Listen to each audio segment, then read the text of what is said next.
आगे से भी तुम ध्यान रखना कि वह लोग बेवजह परेशान ना हो। हमें ऐसा कुछ भी नहीं चाहिए जो उन्हें परेशान करे। एक सादा तरीके से नॉर्मल शादी होनी है, ज्यादा तामझाम करने की, ज्यादा अरेंजमेंट करने की जरूरत नहीं है, आनंद ने कहा तो नंदू ने नजर उठाकर उसकी तरफ देखा। क्या हुआ? आनंद बोला। कुछ भी नहीं। थैंक यू डॉक्टर साहब, नंदिता धीरे से बोली। किस लिए? आनंद ने कहा। मुझे मेरे भाई साहब और भाभी को समझने के लिए। नंदू ने आनंद की आंखों में देखकर कहा। कौन सी बड़ी बात है, यह तो हर इंसान को समझना चाहिए, क्योंकि शादी सिर्फ एक परिवार की जिम्मेदारी थोड़ी ना है कि सिर्फ एक परिवार लगा रहे तैयारियां करने में। सबका मिलजुल कर किया हुआ काम है। और अगर कोई कमी रह जाती है तो इट्स ओके। कोई जानकर तो कभी कमी नहीं छोड़ता है ना, आनंद ने कहा तो नंदिता हल्का सा मुस्करा उठी। अपना फोन देना। कुछ देर बाद आनंद ने नंदिता से कहा तो नंदिता ने उसे अपना फोन दे दिया। आनंद ने उसके फोन में अपना नंबर डायल किया और एक मिस कॉल दे दिया। मेरा नंबर है, सेव कर लेना। और हाँ, जब फ्री होऊंगा तो तुम्हें कॉल करूंगा, आनंद ने बोला। तभी उसे किसी ने आवाज लगाई तो उसने एक नजर नंदिता को देखा और सबके पास चला गया। दिवाकर और मधु ने उसको भी तिलक करके गिफ्ट दिया और फिर सब लोग नंदिता से मिले और दिवाकर और मधु से विदा लेकर अपने घर के लिए निकल गए। घर आकर सब हॉल में बैठ गए। भाभी is so sweet and very beautiful. मुझे तो ऐसा दिल कर रहा था कि बस उन्हीं के पास रुक जाऊं, रूबी बोली। और कितने प्यार से, कितने अच्छे से बात करती हैं। सच में दादी माँ, आपने बहुत ही अच्छी भाभी ढूंढी है आनंद भैया के लिए, निमेश बोला। हाँ तो आप फिक्र क्यों कर रहे हो? दादी माँ आपके लिए भी ऐसे ही वाइफ ढूंढ कर लाएंगी, मिताली बोली तो रूपाली ने एकदम से उसे टोक दिया।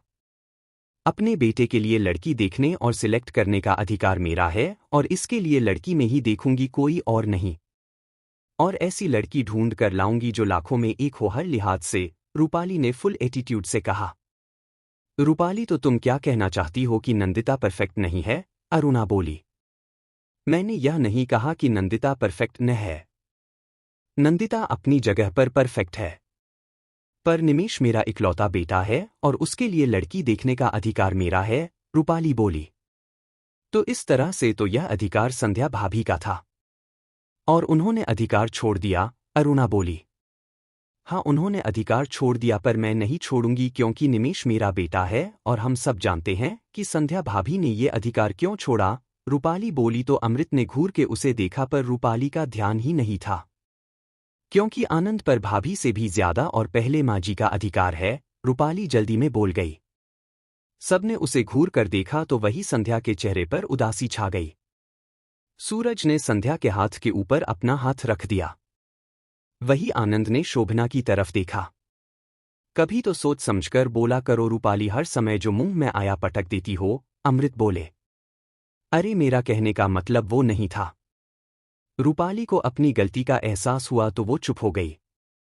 मैंने इसलिए आनंद के लिए लड़की सिलेक्ट नहीं की क्योंकि मैं आनंद पर संध्या से ज्यादा अधिकार समझती हूं, बल्कि इसलिए क्योंकि मुझे नंदिता पसंद आई और यह रिश्ता संध्या और सूरज की सहमति के साथ ही हुआ है, इसलिए अपने मन में ऐसा कुछ भी मत रखो, शोभना बोली और संध्या को देखा जो कि अब भी उदास थी। और दूसरी बात, चाहे दुनिया कुछ भी कहे पर एक सच कोई भी नहीं बदल सकता कि कृष्ण जी पर पहला अधिकार यशोदा माँ का है और हमेशा उन्हीं का रहेगा। और फिर संध्या तो आनंद की यशोदा माँ भी है और मासी माँ भी, शोभना ने कहा तो संध्या के चेहरे पर मुस्कुराहट आ गई। आनंद उठकर संध्या के पास जमीन पर बैठ गया और उनकी गोद में सिर रख लिया। मम्मी, आप अपने मन में कुछ भी ऐसा वैसा मत लाया करो।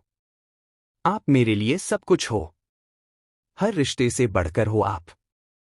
और फिर लड़की आप चुनो या दादी माँ, उससे कोई फर्क नहीं पड़ता, लड़की ऐसी होनी चाहिए जो हमारे घर में, हमारे परिवार में एडजस्ट हो सके, आनंद बोला तो संध्या ने उसके बालों को सहलाया। और मुझे लगता है कि यहाँ पर आपकी और दादी माँ दोनों की सहमति है, आनंद ने कहा। हाँ बेटा, मैं जानती हूँ और मैं बहुत खुश हूँ। नंदिता मुझे बेहद पसंद आई है, संध्या बोली। अच्छा मम्मी, अब आप लोग आराम कीजिए, मुझे निकलना है, मेरी फ्लाइट है। अशोक मुझे एयरपोर्ट छोड़ देगा, आनंद ने कहा और अपने कमरे में चला गया। एक एक करके सब लोग उठकर अपने अपने कमरे में चले गए। रूपाली और अमृत भी अपने कमरे में आए तो अमृत ने रूपाली की तरफ देखा। रूपाली ने नजरें झुका ली। तुम बार बार हर मौके पर वही बात क्यों उखाड़ देती हो? कभी तो सोच समझकर बात किया करो, अमृत ने नाराजगी से कहा। मैंने कोई जान के नहीं बोला, बस गलती से निकल गया, और फिर ऐसा कुछ गलत भी तो नहीं कहा। लड़की सिलेक्ट करने की जिम्मेदारी संध्या भाभी माँ जी को दी क्यों?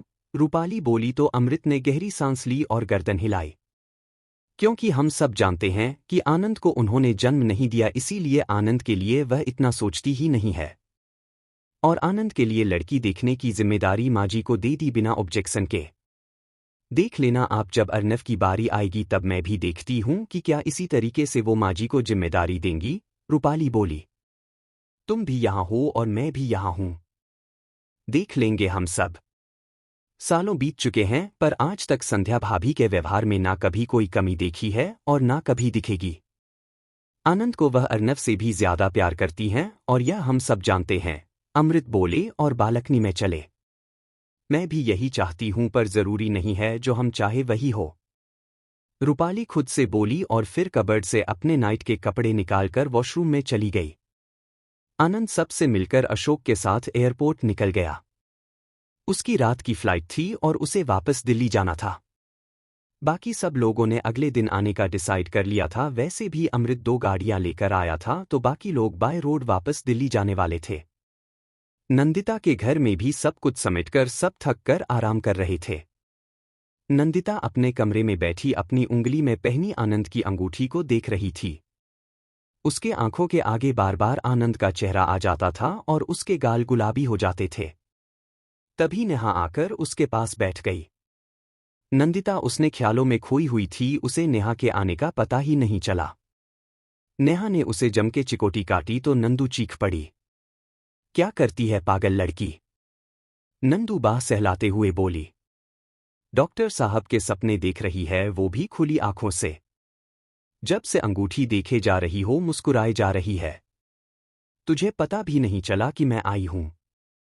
नेहा नाराजगी से बोली। सॉरी यार, मेरा ध्यान नहीं था।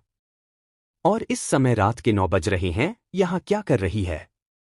सोना नहीं है क्या? नंदू बोली। आज की रात तेरे पास रह ही लूंगी, कल सुबह तो मुझे दिल्ली जाना है ना। नेहा बोली तो नंदू के चेहरे पर उदासी आ गई। उदास मत हो यार। तू कहेगी तो नहीं जाऊंगी। तेरे और भाई साहब के कहने पर ही तो मैंने जॉब करने का डिसाइड किया था। तुम दोनों ही चाहते हो ना कि मैं जल्दी से जल्दी इंडिपेंडेंट हो जाऊं ताकि मुझे मामा मामी की बेमतलब की बातें ना सुननी पड़े। नेहा बोली। मैं खुश हूं तेरे लिए, नंदू ने कहा। कल सुबह मुझे जाना है तो मामी से बोलकर आई हूं कि आज की रात नंदिता के साथ रहूंगी और हम दोनों ढेर सारी बातें करेंगे। नेहा बेड पर फैलते हुए बोली। शादी में टाइम से आ जाना, तू जानती है ना तू मेरी अकेली फ्रेंड है, नंदिता ने कहा। आ जाऊंगी, तू बिल्कुल भी टेंशन न ले। मैं भी तो चाहती हूं जल्दी आना और मुझे अपनी फ्रेंड की शादी में हर एक प्रोग्राम को अच्छे से एंजॉय करना है। नेहा बोली तो नंदू मुस्करा उठी। बस मुझे तो इसी बात की तकलीफ है कि मुझे जाना पड़ रहा है। काश कि अभी ना ही रिज्यूम दिया होता और नहीं अभी इंटरव्यू। तो 1 महीने और तेरे साथ निकाल लेती। फिर हम दोनों एक साथ ही दिल्ली जाते। नेहा कुछ सोचती हुई बोली। कोई बात नहीं है, तू अभी जा। तेरे लिए जॉब करना ज्यादा जरूरी है। फिर मैं भी तो 1 महीने बाद दिल्ली आ रही हूं। हम दोनों मिलते रहेंगे वहां पर भी। नंदू भी नेहा की बगल में बिस्तर पर आ गई। फिर दोनों सहेलियां बातें करते करते गहरी नींद में चली गई। आनंद देर रात दिल्ली पहुंचा और जाकर आराम करने लगा।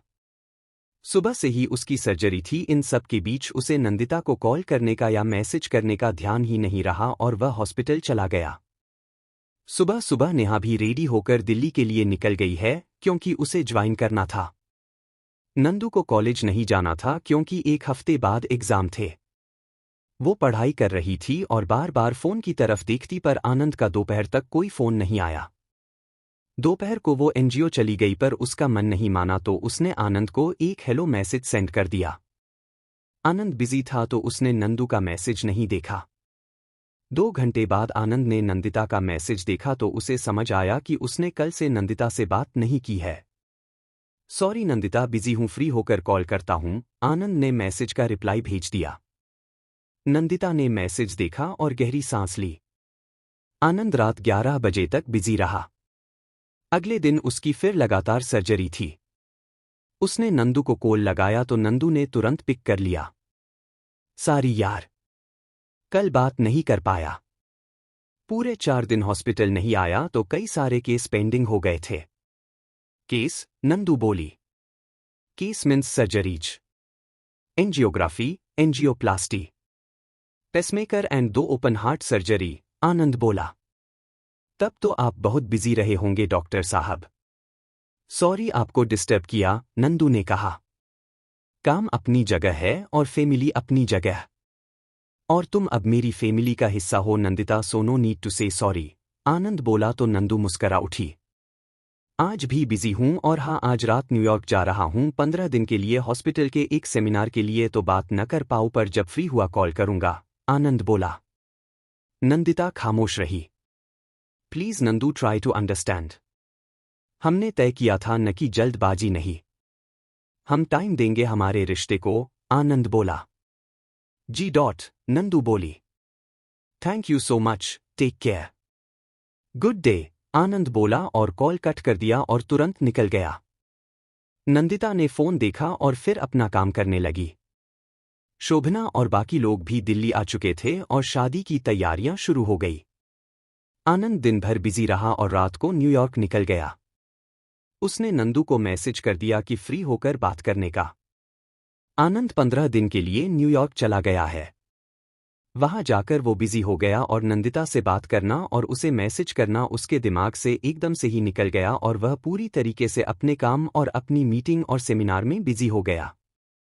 उसके बाद नंदिता ने भी उसे न मैसेज किया और ना ही कॉल किया, बस उसके फ़ोन का इंतज़ार करती रही। पर जब 2-3 दिन निकल गए हैं तो नंदिता ने उम्मीद छोड़ दी। मुझे लगता है मैं कुछ ज़्यादा ही उम्मीद कर रही हूँ। मुझे नहीं लगता कि डॉक्टर साहब अभी बात करना चाहते हैं, नंदिता खुद से ही बोली।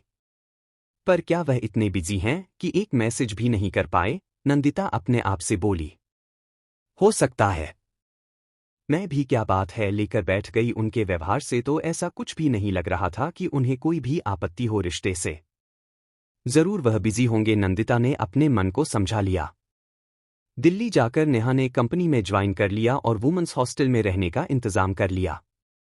उसका ऑफिस में जल्दी ही सब सही हो गया और वो मन लगाकर काम करने लगी। एक दिन वो अपने कैबिन में बैठी थी कि तभी उसके बॉस शशांक उसके पास आए। गुड मॉर्निंग नेहा, शशांक ने कहा। गुड मॉर्निंग सर, आप यहां? मुझे बुला लिया होता मैं आ जाती, नेहा ने कहा। इस ओके नेहा, अभी जो नया प्रोजेक्ट शुरू हुआ है उसके पेपर ले लो और मेरे साथ चलो, शशांक बोला। नेहा ने उसकी तरफ देखा। हमें होटल ब्लू डायमंड चलना है। वहां पर हमारी इन्वेस्टर्स के साथ मीटिंग है। सारे प्रेजेंटेशन और लैपटॉप वगैरह लेकर चलना, शशांक बोला तो नेहा ने सामान उठाया और वो लोग निकल गए। वह होटल ब्लू डायमंड के कॉन्फ्रेंस हॉल में आए जहां पर की शशांक की मीटिंग होनी थी। नेहा शशांक की प्रोजेक्ट मैनेजर थी, इसलिए हर समय उसके साथ रहना उसका जरूरी था। कुछ ही देर में कॉन्फ्रेंस हॉल में बाकी सब आ गए। हेलो एवरीवन, आप सब मुझे तो जानते ही हो। मैं शशांक रायचंद और यह है हमारे नए प्रोजेक्ट की प्रोजेक्ट मैनेजर नेहा शर्मा और यह सारी प्रेजेंटेशन रिपोर्ट नेहा ने ही तैयार की है और यही अभी आपके सामने एक्सप्लेन करेंगी, शशांक ने कहा तो नेहा ने अपना लैपटॉप चालू किया और प्रोजेक्टर के पास जाकर सारी बातें समझाने लगी। सब लोगों की नज़रें नेहा पर टिकी हुई थी पर नेहा ने किसी की तरफ नहीं देखा था और वह एक एक पॉइंट समझा रही थी। वही सामने बैठे अर्नव की नज़र नेहा के ऊपर टिकी हुई थी। नेहा पूरे कंसंट्रेशन के साथ अपना प्रेजेंटेशन दे रही थी तो वही अर्नव पूरे कंसंट्रेशन से नेहा को देख रहा था। प्रेजेंटेशन खत्म हुआ तो नेहा ने गहरी सांस ली और शशांक की तरफ देखा जिसके चेहरे पर मुस्कान थी। शशांक ने इशारा किया तो नेहा बैठ गई। शशांक सबसे चर्चा करने लगा, तभी नेहा की नज़र अर्नव पर गई। साफ रंग, शार्प फीचर्स वाला अर्नव नेहा को पहली नज़र में ही अच्छा सा लगा। ये क्या कोई इन्वेस्टर या बिजनेसमैन है या मेरी तरह किसी कंपनी का मैनेजर जो कि कंपनी को रिप्रेजेंट कर रहा है, नेहा मन ही मन बोली। थोड़ी देर में मीटिंग खत्म हुई। आप चलिए नेहा ड्राइवर से कहिए गाड़ी निकाले मैं आता हूं। शशांक ने कहा तो नेहा वहां से निकल गई। अर्नव ने शशांक से बात की फिर वह भी निकल गया। शशांक बाकी लोगों के साथ डिस्कशन करने में लग गया। नेहा ने ड्राइवर को कॉल लगाया तो ड्राइवर पार्किंग से गाड़ी निकालने के लिए चला गया। नेहा अपना लैपटॉप लिए होटल के गेट पर खड़ी थी कि तभी अर्नव उसके पास आ खड़ा हुआ। हेलो नेहा जी। हेलो, नेहा बोली। आपने बहुत अच्छा प्रेजेंटेशन दिया डॉट। काफी मेहनत की थी आपने इस रिपोर्ट को तैयार करने में, अर्नव बोला। जी वो तो मेरा काम है। प्रोजेक्ट मैनेजर हूं तो प्रोजेक्ट की हर चीज को बारीकी से देखा और फिर अभी नहीं हूं तो इस समय गलती नहीं कर सकती वरना मेरे कैरियर पर ही सवाल खड़े हो जाएंगे, नेहा ने मुस्कुराकर कहा। वैसे बातें बहुत अच्छी करती हो। लेकिन एक बात की यदि टैलेंट हो और कुछ करने का जुनून तो हमें कोई नहीं रोक सकता, अर्नव ने कहा। जी थैंक यू। काम में डेडिकेशन से करती हूं और यहां पर अपने काम से अपना नाम बनाने के लिए आई हूं, नेहा ने कहा। अच्छा लगा मैं भी तुम्हारी। सॉरी तुम बोल सकता हूं न if you don't mind, Arnav बोला। It's okay. मैं भी तुम्हारी ही तरह अपना नाम बनाने की कोशिश कर रहा हूं, अर्नव बोला। मतलब तुम भी अपनी कंपनी के तरफ से यहां पर आए हो, नेहा ने कहा। हाँ यही समझ लो मैं भी मैनेजर ही हूं। राठौर ग्रुप ऑफ इंडस्ट्रीज की तरफ से उनके प्रपोजल को रिप्रेजेंट करने के लिए आया था, अर्नव ने कहा। बहुत अच्छा लगा आपसे मिलकर, अर्नव ने कहा। वैसे आपका नाम जान सकती हूं, नेहा बोली तो अर्नव ने नेहा की तरफ देखा। जी जरूर मेरा नाम आर्यन है। अर्नव ने झूठ कहा। आर्यन, नेहा खुद में बोली तब तक नेहा का ड्राइवर गाड़ी लेकर आ गया तो नेहा अपनी गाड़ी में चली गई। वहीं अर्नव उसे से जाते देखता रह गया। कुछ तो खास बात है इस लड़की में। आज पहली बार किसी से खुद से बात करने का दिल किया है। वरना अब तक तो हर लड़के अर्नव के आगे पीछे घूमती है पर इस लड़की से बात करने का और दोस्ती करने का मेरा दिल कर रहा है, अर्नव बोला और फिर अपनी गाड़ी की तरफ बढ़ गया। उधर जबलपुर में नंदू आनंद के फोन का इंतजार कर रही थी पर उसका फोन नहीं आया। 5-6 दिन यूं ही निकल गए। फिर एक दिन उसके फोन पर रूबी और मिताली का वीडियो कॉल आया। हेलो भाभी कैसी हो आप, रूबी बोली। मैं ठीक हूं आप बताओ आप कैसी हो वहां सब ठीक है, नंदिता ने खुश होकर कहा। मैं भी ठीक हूं भाभी और बाकी सब लोग भी, रूबी ने कहा। लेकिन एक शिकायत है आपसे भाभी, मिताली बोली। क्या हुआ, नंदिता ने पूछा। आप सिर्फ भैया से ही बात करती हो हम लोगों को तो फोन ही नहीं करती हो डॉट, रूबी ने कहा। नंदिता के पास कहने के लिए कुछ नहीं था वह बस खामोश रह गई। सॉरी अब से आपको शिकायत नहीं होगी। मैं रोज कॉल करूंगी।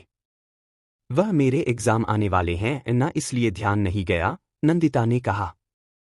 तभी पीछे से आती संध्या ने मिताली के हाथ से फोन ले लिया। प्रणाम मम्मी डॉट, नंदिता ने कहा। खुश रहो बेटा और बताओ कैसा चल रहा है। तुम्हारे तो एग्जाम आने वाले होंगे ना? संध्या ने कहा। जी मम्मी बस कल से ही शुरू होने वाले हैं, नंदिता ने बताया। तभी शोभना ने संध्या को इशारा किया। और आनंद कॉल करता है ना तुमको कि नहीं? कि न्यूयॉर्क जाकर भूल गया है बात करना? संध्या ने कहा। नंदू ने कोई जवाब नहीं दिया पर उसके चेहरे पर एक उदासी आ गई थी। कोई बात नहीं बेटा इस तरीके से परेशान नहीं होते। और अब तुम भी डॉक्टर की वाइफ बनने वाली हो तो तुम्हें आदत डालनी पड़ेगी। उसका तो ऐसा ही रहता है कभी बिजी हो जाता है तो वह मुझसे भी बात नहीं करता। और अभी तो इंडिया में भी नहीं है आएगा तो फ्री होकर सबसे पहले तुम्हें कॉल करेगा, संध्या बोली। जी मम्मी, नंदिता बोली। एग्जाम कब खत्म हो रहे हैं तुम्हारे, संध्या ने पूछा। 1 हफ्ते में खत्म हो जाएंगे मम्मी, नंदिता ने कहा। ठीक है तो फिर मैंने मधु जी से बात करती हूं डॉट। 1 हफ्ते बाद तुम सब लोग दिल्ली आ जाओ। दिवाकर जी मधु जी यहां पर घर भी देख लेंगे और सबसे मिल भी लेंगे और तुम्हारे साथ मुझे कुछ शॉपिंग भी करनी है शादी की, संध्या ने कहा तो नंदू ने गर्दन हिला दी। ठीक है बेटा अपना ध्यान रखो और बाकी मैं आनंद से बात करके बोल दूंगी और तुम ज्यादा सोचो मत बेटा थोड़ा बिजी रहता है वह, संध्या ने कहा। नंदिता ने कोई जवाब नहीं दिया, बस खामोश रही। संध्या ने कॉल कट कर दिया और शोभना की तरफ देखा जो कि हॉल में ही बैठी हुई थी। उनके चेहरे पर चिंता की लकीरें थी। क्या आप भी वही सोच रही हो माँ जो मैं सोच रही हूं? संध्या ने कहा। चिंता तो मुझे हो रही है क्योंकि नंदिता इस बात को गलत भी ले सकती है। आनंद को से बात करनी चाहिए थी। जब रिश्ता जोड़ रहा है तो फिर क्यों नहीं कदम आगे बढ़ा रहा? जब तक दोनों बात नहीं करेंगे, एक दूसरे को नहीं समझेंगे, तब तक रिश्ते में आगे कैसे बढ़ेंगे? शोभना बोली। शायद वहां जाकर बिजी हो गया है, मैं बात करूंगी उससे, संध्या ने कहा। तभी अर्नव आता दिखाई दिया। उसने रूबी और मिताली को देखा जो कि नंदिता के बारे में बात कर रही थी। तुम लोग बहुत ही खराब हो यार, अर्नव उनके बीच बैठकर बोला। हमने क्या किया भैया? मिताली बोली। एक तो मैं वहां आ नहीं पाया, सगाई में अभी तक भाभी से एक भी मुलाकात नहीं हुई है, ऊपर से तुम दोनों जब भी बात करती हो तो ऐसे टाइम पर करती हो जब मैं नहीं होता पास। एक बार मेरी भी तो बात कराओ। आमने सामने नहीं तो वीडियो कॉल पर ही मुलाकात तो कराओ, अर्नव बोला। इतनी सी बात अभी बात करा देते हैं, मिताली बोली और उसने वापस से नंदिता को कॉल लगा दिया। हाँ मिताली बताओ, नंदिता ने कहा। भाभी आपको किसी से मिलाना था। एक्चुअली मैं अर्नव भैया एंगेजमेंट में भी नहीं आ पाए थे और आपसे मिले नहीं है। आप एक बार उनसे भी बात कर लो आप, मिताली ने कहा। ठीक है, नंदिता बोली तो मिताली ने फोन अर्नव को पकड़ा दिया। नमस्ते भाभी, कैसी हो आप? अर्नव बोला। मैं ठीक हूं भैया, आप बताइए, नंदिता ने कहा। बस आपसे मिलने का मन कर रहा था, आपको देखा भी नहीं है। यह तीनों के तीनों तो आए थे जबलपुर पर, मैं मीटिंग की वजह से नहीं आ पाया। आखिर मेरा भी तो हक बनता है भाभी को देखने का और बात करने का, अर्नव ने कहा तो नंदिता के चेहरे पर मुस्कुराहट आ गई। वैसे भाभी आप बहुत बहुत प्यारी हो और मैं बहुत ही लकी हूं जो इतनी अच्छी भाभी मुझे मिल रही है, अर्नव ने कहा तो नंदू मुस्करा उठी। दिल तो कर रहा है मेरा भाभी कि जबलपुर आऊं और आपसे मिलूं, पर काम बहुत है भाभी, इसलिए नहीं आ सकता, अर्नव ने कहा। कोई बात नहीं है भैया, जब आप फ्री होंगे तब मिल लेंगे, नंदिता बोली। जी भाभी ठीक है, अर्नव ने कहा और कॉल कट कर दिया। भाभी वाकई में बहुत अच्छी है और मैं बहुत खुश हूं आनंद भैया के लिए, अर्नव बोला और फिर रेडी होकर ऑफिस निकल गया। थोड़ा फ्री होने के बाद संध्या ने आनंद को कॉल लगाया। जी मम्मी कहिए, आनंद बोला। कैसे हो बेटा, वहां सब कैसा चल रहा है वहां? संध्या ने पूछा। सब ठीक चल रहा है मम्मी, बस बिजी हूं बहुत। एक हफ्ता बकाया है फिर मैं वापस आ रहा हूं, आनंद बोला। वह तो ठीक है बेटा, लेकिन तुमने नंदिता से बात की? संध्या ने पूछा। मम्मी यहां पर टाइम ही नहीं मिलता है और ऐसे ओड टाइम तो उससे बात नहीं कर सकता ना। जब फ्री होता हूं तो मुझे लगता है कि इस समय वह बिजी होगी और फिर उसके भी तो एग्जाम आ रहे हैं, तो मैंने सोचा क्यों डिस्टर्ब करना, आनंद बोला। बात सिर्फ यही है या? संध्या रुक गई बोलते हुए। नहीं मम्मी ऐसा कुछ भी नहीं है डॉट। मैंने सोचा कि बात करूंगा, फिर मुझे सच में समझ में नहीं आता कि मैं उससे क्या बात करूं, आनंद ने कहा। 3 बेटा जब बात करोगे तभी ना समझोगे कि वह कैसी है, उसकी पसंद नापसंद तभी ना जानोगे डॉट। उसकी तरफ से भी एक बार सोच कर देखो। उसकी बहुत उम्मीदें और सपने होंगे तुमको लेकर, संध्या ने कहा। ठीक है मम्मी, मैं कोशिश करूंगा कि उसे शिकायत न हो डॉट, आनंद बोला और कॉल डिस्कनेक्ट कर दिया। शाम को शोभना और संध्या मंदिर गई। वो बाहर निकली ही थी कि नजर सामने तेजी से आती एक लड़की से टकरा गई। शोभना की पूजा की थाली उसके ऊपर गिर गई। देख के नहीं चल सकती क्या? पूरी ड्रेस बर्बाद कर दी, वो लड़की बोली। पर गलती तुम्हारी है, संध्या ने कहा। अपनी गलती को दूसरों पर डालना आदत है इस देश के लोगों की, लड़की बोली। अंजलि। तभी आवाज आई तो लड़की बालों को झटकते हुए निकल गई। क्या बदतमीज और घमंडी लड़की थी, संध्या बोली। इसी डर से तो नंदिता को चुना आनंद के लिए। आजकल के बच्चों को देखा बड़ी घबराहट होती है, शोभना बोली। पता नहीं आजकल बच्चों को हो क्या गया है। पैसों का इतना घमंड आ गया है कि किसी को कुछ समझते ही नहीं, संध्या ने कहा। भगवान की असीम कृपा है जो नंदिता आनंद के लिए मिल गई। बस अब यूं ही सभी बच्चों को अच्छे जीवन साथी मिल जाए तो टेंशन खत्म हो, शोभना बोली और संध्या के साथ गाड़ी में आ बैठी। नजर वापस से अंजलि की तरफ चली गई जो एक हाथ में बियर कैन और दूसरे में सिगरेट लिए अपनी ऑडी से टेक लगाए अपनी दोस्त से बात कर रही थी। आनंद काम से फ्री हुआ तो नंदिता का ख्याल आया। सोचा कॉल करे पर फिर रुक गया। उसके एग्जाम चल रहे हैं। शायद सो रही होगी, आनंद बोला और फिर कुछ सोचकर नंदिता को मैसेज डाल दिया।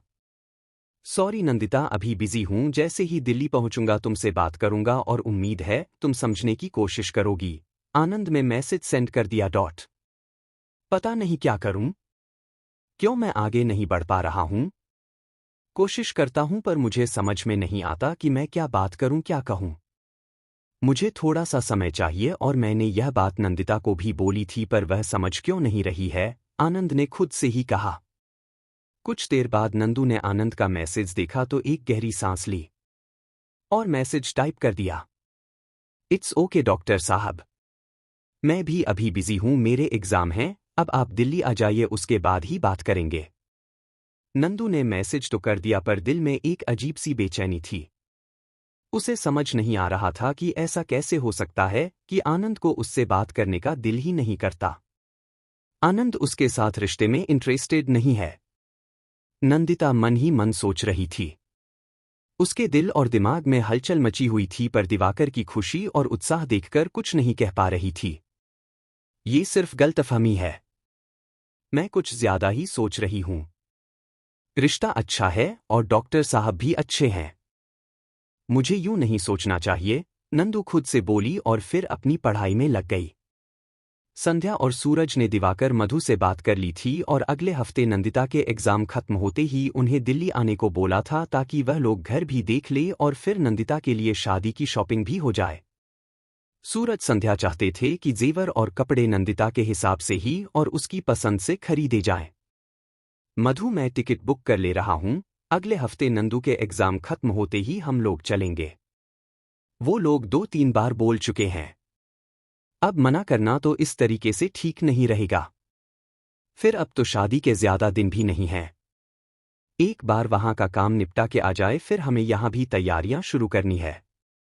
शादी जबलपुर से ही होनी है इसलिए हमारे ऊपर ज्यादा काम रहेगा, दिवाकर ने कहा। जी आप बिल्कुल सही कह रहे हैं। खर्चा भले दोनों लोग बराबर मिलकर कर रहे हैं पर हम यहाँ जबलपुर में है तो सारी चीजों का इंतजाम तो हमें ही करना होगा। वह लोग तो 2-3 दिन पहले ही यहाँ पर आएंगे और फिर यह शहर भी उनके लिए उतना कंफर्टेबल नहीं है, आखिर सालों से वह लोग दिल्ली में रह रहे हैं।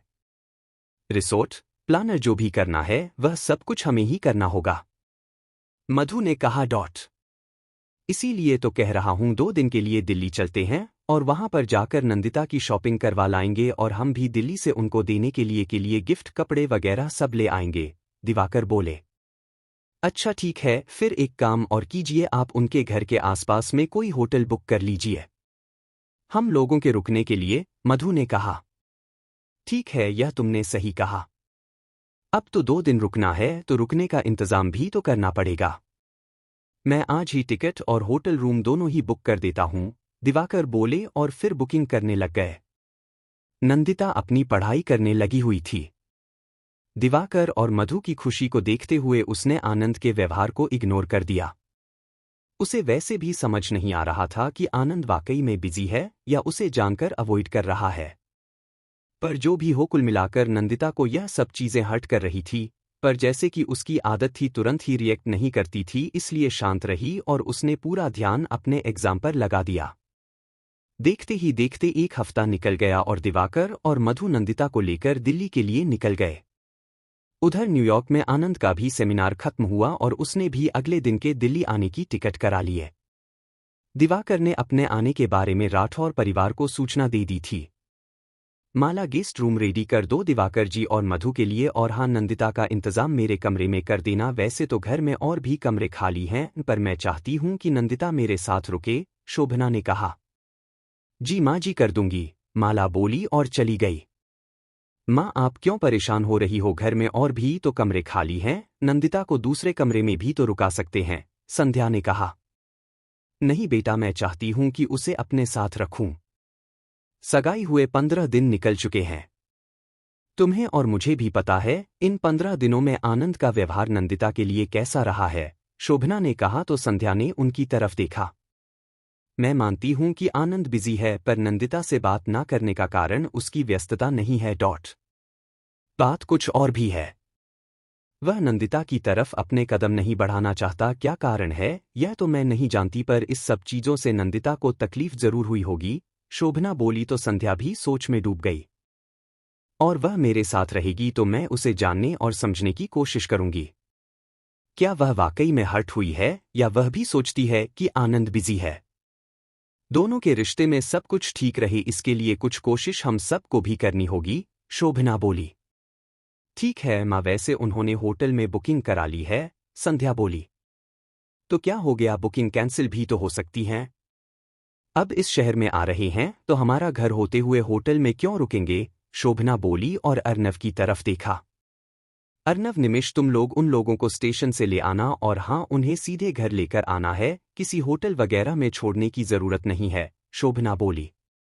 जी दादी माँ। अर्नव बोला। वो लोग मना करेंगे पर फिर भी उन्हें घर ही लाना है, शोभना बोली। आप फिक्र मत कीजिए माँ, मैं खुद जाऊंगा उन लोगों को लेने के लिए, सूरज ने कहा तो शोभना के चेहरे पर संतोष आ गया।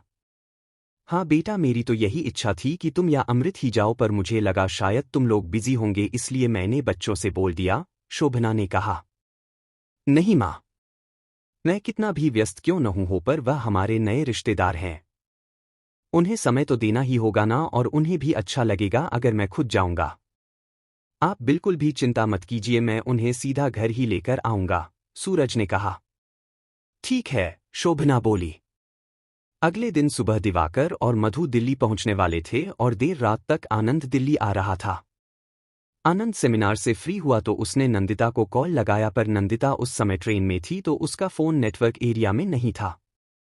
कोई बात नहीं, कल वहां पहुंचकर मिलूंगा, पता नहीं कहीं यह लड़की कुछ गलत ना सोचने लगे।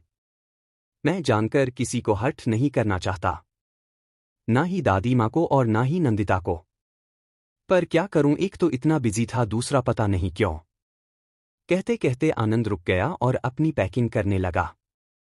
कल रात को तो इंडिया पहुंच ही जाऊंगा और मम्मी ने बताया कि नंदिता भैया और भाभी दिल्ली आ रहे हैं तो फिर मिलना हो जाएगा और उसको सॉरी भी बोल दूंगा, आनंद ने खुद से ही कहा और फिर मार्केट निकल गया। वहां घूमते घूमते उसकी नज़र एक खूबसूरत से टॉप और मोती के एक नेक पीस पर पड़ी है तो उसने वह खरीद कर अपने सामान में रख लिया। उधर नंदिता ट्रेन में आंखें बंद किए हुए अपनी बर्थ पर लेटी हुई थी, पर दिमाग में हलचल मच रही थी। आप भी शायद आने वाले होंगे या आ चुके होंगे। अगर आ चुके होते तो शायद एक बार मुझे कॉल करते। हो सकता है नहीं आए हो या शायद आप बात ही नहीं करना चाहते हो। पता नहीं, मैं भी जाने क्या क्या सोच रही हूं आजकल। देखती हूं शायद आपसे मुलाकात हो जाए दिल्ली में तो मैं एक बार आपसे जरूर पूछूंगी कि आप वाकई में इतने बिजी हो या आप मुझसे बात ही नहीं करना चाहते, नंदिता ने खुद से ही कहा और ना चाहते हुए भी आंखों में हल्की सी नमी आ गई। उसने आंखें बंद कर ली और चादर को सिर तक ढक लिया। आनंद के बारे में सोचते सोचते कुछ ही देर में उसकी नींद लग गई। सुबह जब वह लोग रेलवे स्टेशन पर पहुंचे तो जैसे ही प्लेटफार्म पर आए सामने सूरज और अर्नव खड़े दिखाई दिए। नमस्कार दिवाकर जी, सूरज बोले। नमस्कार सूरज जी, अरे आप क्यों परेशान हुए, हम लोग खुद ही दोपहर तक घर आने वाले थे, सूरज बोले। इसीलिए तो हमें आना पड़ा, और दोपहर तक क्यों आओगे आप, आपको अभी हमारे साथ ही घर चलना है, सूरज ने कहा। नहीं नहीं, उसकी जरूरत नहीं है, आप क्यों परेशान हो रहे हैं, मैंने यहां पर बुकिंग करा ली है, दिवाकर जी बोले। बुकिंग करा ली है तो बुकिंग कैंसिल हो जाएगी, पर घर होते हुए आप होटल में रुकेंगे। पहली बार आप लोग हमारे यहां आ रहे हैं तो घर ही चलना होगा, और मां का आदेश है कि आपको घर लेकर आए। उनकी बहू और आप लोग बिल्कुल भी बाहर नहीं रुकोगे, सूरज बोले और अर्नव को इशारा किया तो उसने दिवाकर के हाथ से बैग ले लिए। तभी मधु और नंदू भी मिंटू प्रांशु सर को पकड़कर बाहर आ गई। प्रणाम पापा जी, नंदिता बोली और सूरज के पैर छुए तो वही मधु ने भी उन्हें नमस्कार किया। अरे भाभी, आपने तो मुझे टेंशन दे दी। अगर आप ऐसे ही प्रणाम करोगी तो फिर मुझे भी करना पड़ेगा, अर्नव बोला और उसने झुककर नंदिता के पैर छू लिए। अरे भैया आप, नंदू बोली। उस दिन चाचू ने कहा कि भाभी माँ समान होती है, तो बस आपको वही सम्मान दिल से देना चाहता हूँ, अर्नव बोला तो नंदिता के चेहरे पर हल्की सी मुस्कुराहट आ गई। अर्नव और सूरज, दिवाकर, मधु और नंदिता को लेकर घर के लिए निकल दिए। नंदू का ध्यान अभी भी अपने फोन पर था, जिसमें ना ही आनंद का कोई मैसेज था और ना ही कोई कॉल। उसने नजर खिड़की के बाहर कर ली ताकि अपनी आंखों की नमी को छुपा सके। आज पहली बार आपके घर आ रहे हैं, आपके शहर, पर शायद आपको कोई फर्क ही नहीं है। मुझे समझ नहीं आ रहा मैं ओवर रिएक्ट कर रही हूं या वाकई में ऐसा कुछ है जो गलत है, नंदिता ने खुद सही कहा। खैर, मैं आपसे बात कर ही लूंगी और सब बातें क्लियर कर लूंगी, क्योंकि यह रिश्ता जिंदगी भर का है, तो इस तरीके से मन में कोई बात रही तो आगे निभाना मुश्किल होगा, नंदू खुद से बोली। थोड़ी देर में गाड़ी अमृत सूरज विला के बाहर रुकी। मधु और दिवाकर ने ध्यान से उस बंगले को देखा। दिवाकर के चेहरे पर मुस्कुराहट आ गई और उन्होंने मधु की तरफ देखा। उन दोनों को नंदिता देख रही थी। दिवाकर और मधु के चेहरे की खुशी और संतुष्टि देकर नंदिता ने गहरी सांस ली। तुरंत सर्वेंट ने आकर उन लोगों का सामान ले लिया और उन्हें लेकर अंदर चलने लगे। अंदर हॉल में शोभना, संध्या, रूपाली और अरुणा उन लोगों का इंतजार करते दिखे। अमृत और निमेश ऑफिस जा चुके थे तो वही रूपाली और रूबी भी कॉलेज चली गई थी, पर जल्दी आने का बोलकर। मधु और दिवाकर ने सबको नमस्कार किया तो वही नंदिता ने सबके पैर छूकर अभिवादन किया। खुश रहो, ऐसे ही मुस्कुराती रहो, संध्या ने नंदिता के गाल से हाथ लगाकर कहा। थकान हो रही होगी, शोभना बोली। नहीं दादी माँ, कोई थकान नहीं हुई, आराम से सोते हुए तो आए हैं, नंदिता ने मुस्कुराकर कहा। सब लोग वहीं हॉल में बैठ गए और चाय नाश्ता शुरू हो गया। घर की शान और शौकत और संपन्नता देखकर दिवाकर के मन से सारी टेंशन निकल गई थी। उन्हें इस परिवार को लेकर कोई विशेष चिंता नहीं थी, क्योंकि उन्होंने पता करवा लिया था, पर आज जब उन्होंने खुद आकर राठौर परिवार की हैसियत और उनकी शान और शौकत देखी तो उनको नंदिता के लिए बेहद खुशी हो रही थी। आप लोग नहा धोकर रेडी हो जाइए, फिर हम लोग चलेंगे मार्केट, संध्या बोली तो मधु ने उनकी तरफ देखा। जी, हम सोच रहे हैं कि आज हम नंदिता को सारी शॉपिंग करा देते हैं, जिससे कि आप लोग फ्री हो जाओगे। कल अगर आपको कुछ लेना होगा तो फिर आप लोग शॉपिंग कर सकते हो, संध्या बोली। हाँ, और फिर कल रात की हमारी वापसी की ट्रेन है, मधु बोली। कोई दिक्कत की बात नहीं है। 2 दिन काफी हैं, सब कुछ हो जाएगा और हम एक दूसरे के साथ अच्छे से समय पर बिता सकेंगे, संध्या बोली। सर्वेंट ने दिवाकर और मधु का सामान गेस्ट रूम में रख दिया था तो वहीं नंदिता का सामान दादी माँ के कमरे में। आप लोग आइए, मैं आपको कमरा दिखाती हूँ, संध्या बोली और दिवाकर मधु और बच्चों को लेकर चल दी। नंदिता बेटा, तुम मेरे साथ आओ, तुम्हारा सामान मैंने मेरे कमरे में रखवा लिया है। तुम 2 दिन मेरे साथ ही रुकोगी और हम खूब सारी बातें करेंगे, शोभना बोली तो नंदिता मुस्कुराकर शोभना के साथ उनके कमरे में चली गई। संध्या ने दिवाकर, मधु और बच्चों को गेस्ट रूम में छोड़ा। आप लोग फ्रेश हो जाइए और रेडी हो जाइए, फिर हम लोग निकलते हैं, तब तक मैं लंच का देख लेती हूँ, संध्या बोली और चली जी। दिवाकर बेड पर जाकर बैठ गए और मधु की तरफ देखा, जिसके चेहरे पर खुशी की चमक थी। पहले ही हमें पता था राठौर परिवार के बारे में, पर आज यहाँ आकर बेहद खुशी हो रही है नंदू के लिए, मधु ने के पास बैठकर कहा। परिवार भी अच्छा है और घर भी संपन्न है और साथ ही आनंद बाबू दिल्ली के जाने माने डॉक्टर है, और क्या चाहिए। बस नंदू एक बार इस घर परिवार में रम जाए तो जिंदगी सफल हो जाएगा, दिवाकर ने कहा। बिल्कुल रम जाएगी, वह क्यों परेशान होते हो। इतना अच्छा घर परिवार है, भला नंदू को क्यों नहीं अच्छा लगेगा। देखा नहीं आपने, सब कितने प्यार से पेश आते हैं, और नंदू को भी तो सब प्यार करते हैं। माँ जी ने तो उसे अपने पास ही रखा लिया है, मधु बोली तो दिवाकर जी उस मुस्कुरा उठे। फिर मधु ने कपड़े निकाले और फिर सब रेडी होने लग गए। शोभना नंदिता को लेकर अपने कमरे में आई, जहां पर सर्वेंट पहले उसका सामान रह गया था। अच्छा बेटा, तुम भी नहा धोकर रेडी हो जाओ, फिर खाना खाकर तुम लोग बाजार चले जाना, शोभना बोली। आप भी चलोगे दादी माँ, नंदू ने कहा। नहीं, मैं तो नहीं चलूंगी, अगर आनंद होता तो उसको साथ भेज देती, पर क्या है कि वह सेमिनार में बिजी है। आज रात को आ जाएगा, शोभना ने कहा और एक नज़र नंदू डाली उसे समझने के लिए। आनंद के बारे सुनकर नंदू के चेहरे पर मुस्कुराहट नहीं आई बल्कि एक उदासी छा गई। शोभना ने नंदिता के गाल से हाथ लगाया। परेशान हो आनंद के कारण? शोभना ने कहा तो नंदिता ने गर्दन झुका ली। बेटा, अभी तो रिश्ते की शुरुआत है और यह अरेंज मैरिज है। धीरे धीरे एक दूसरे को जानोगे, समझोगे। हाँ, मैं मानती हूं कि आजकल फोन है तो लोग बातचीत करते हैं, पर हमारे जमाने में तो फोन नहीं थे, पर तब भी रिश्ता और प्यार दोनों गहरे होते थे। शोभना बोली, पर नंदू खामोश रही। और फिर आनंद बहुत बिजी रहता है। अभी भी उसका सेमिनार था, पर तुम इतना विश्वास कर सकती बेटा कि वह कभी भी तुम्हें तकलीफ नहीं दे सकता। बहुत शांत और गहरा है आनंद, और जिसे चाहता है बहुत गहराई से चाहता है, शोभना बोली। नंदू ने उनकी तरफ देखा और वापस नजर झुका ली। उसे थोड़ा समय लग सकता है क्योंकि अभी वह रिश्ते के लिए तैयार नहीं था, पर जिस दिन उसने रिश्ते को दिल से स्वीकार कर लिया उस दिन से तुम्हें कभी मौका नहीं मिलेगा उससे शिकायत करने का, शोभना ने कहा। नंदू खामोश रही। मुझे पता है कि उसने तुम्हें कॉल नहीं किया, दादी माँ बोली तो नंदिता ने गहरी सांस ली। जानती हूँ दादी माँ की वह बिजी है, पर फिर भी थोड़ा सा कभी कभी फील हो जाता है। नंदिता ने कहा। शोभना उसे देख रही थी। पर आप परेशान मत होइए, मैं विश्वास करती हूँ आपका भी और डॉक्टर साहब का भी। उन्होंने मुझसे कहा था कि विश्वास रखें और मैं विश्वास करना चाहती हूँ दादी माँ, नंदिता बोली। तो बस अपने विश्वास पर विश्वास रखो और ईश्वर पर भी। सब सही होगा। जब हम पूरे दिल से समर्पण करते हैं तो रिश्ते में खुद ब खुद खूबसूरती आ जाती है। यह समर्पण तुम्हारी तरफ से तो हो गया है, बस अब आनंद को समझने की देर है, और जिस दिन उसे रिश्ते की गहराई और तुम्हारा समर्पण समझ में आ गया उस दिन तुम दोनों दुनिया के सबसे खूबसूरत जोड़े बनोगे, दादी ने कहा। उनकी बातों को सुनकर नंदू मुस्कुरा उठी और उसके मन से टेंशन थोड़ी सी कम हो गई। दादी माँ, बात पूछूं, बुरा तो नहीं मानोगे और नाराज तो नहीं होगी आप?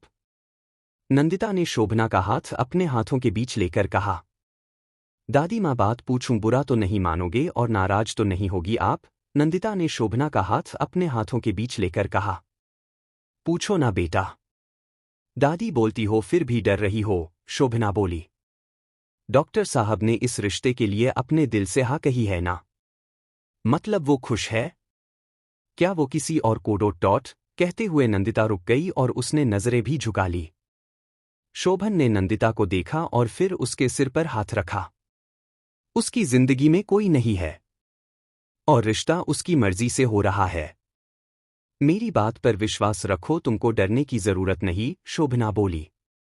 सॉरी दादी माँ, आपको हर्ट नहीं करना चाहती थी, पर अभी मैं खुद, बोलते हुए नंदिता रुक गई। मुझे आनंद से बात करनी होगी और वह तुम्हारे यहाँ से जाने से पहले तुम्हें खुद यकीन दिला देगा कि वह इस रिश्ते से खुश है, शोभना खुद से बोली और नंदिता की तरफ देखा। नंदिता बेचैन सी उसे देख रही थी। आओ इधर बैठो, मेरे पास तुम्हें कुछ बात बतानी है, शोभना बोली और नंदिता का हाथ पकड़कर उसे अपने साथ बिठा लिया। नंदिता को समझ नहीं आ रहा था कि क्या बात है। नंदिता बेटा, जानती हूँ तुम्हें थोड़ा सा आनंद का व्यवहार अलग लग रहा होगा, शोभना ने कहा। नंदिता ने जवाब न दिया। पर यह भी उसके बचपन की आदत है। वो एकदम से ही किसी से नहीं जुड़ पाता बेटा। उसे थोड़ा समय लगता है। जब वह 4 साल का था तब उसकी माँ का देहांत हो गया था। शोभना ने जैसे ही कहा नंदिता ने आंखें बड़ी करके उसकी तरफ देखा। संध्या आनंद की मौसी है, जिसे आनंद की माँ की डेथ के बाद आनंद की माँ की जगह मैंने चुना क्योंकि मैं नहीं चाहती थी कि आनंद सौतेली माँ के साथ रहे, पर एक मौसी बिल्कुल माँ के समान एक बच्चे को प्यार करती है। और फिर संध्या का व्यवहार हमारा देखा परखा था तो संध्या आनंद की माँ बन इस घर में आ गई, शोभना बोली तो खुद ही नंदिता के दिल में आनंद के लिए एक सॉफ्ट जगह बन गई।